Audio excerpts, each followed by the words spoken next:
Geyser পিরামিডের পটভূমিতে আতশবাজি ও formation ড্রোনের আলোয় রাঙা হলেও মিশরের রাত্রিকালীন আকাশ।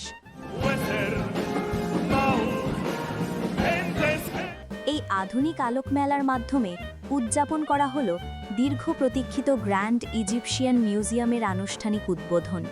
আধুনিক প্রযুক্তি আর হাজার বছরের ঐতিহ্যের এক অভূতপূর্ব সমন্বয় যেন পুরো অনুষ্ঠানে স্পষ্ট হয়ে উঠেছিল।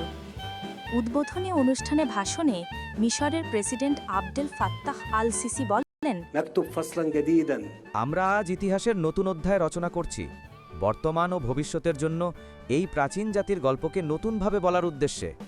এটি একমাত্র সভ্যতাকে কেন্দ্র করে নির্মিত বিশ্বের সবচেয়ে বড় জাদুঘর।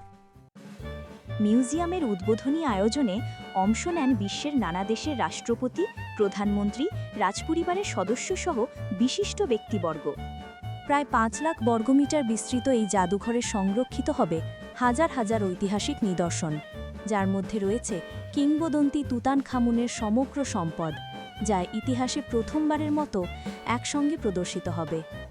বিশ্ববিখ্যাত গিজা পিরামিডের খুব কাছে নির্মিত হওয়ায় এই জাদুঘরকে কেন্দ্র করে মিশরের পর্যটন শিল্পে বড় ধরনের উত্থানের আশা করা হচ্ছে। দেশের দুর্বল অর্থনীতির জন্য এটি এক বড় সম্ভাবনা। স্থানীয় বাসিন্দারাও এই দিনটিকে নিজেদের ঐতিহ্য ও পরিচয়ের গর্বের মুহূর্ত হিসেবে দেখছেন। এক কায়রোবাসী বলেন, ছেলেটা ক্লান্ত ছিল, কিন্তু বলল, চলো সবার সঙ্গে দেখি।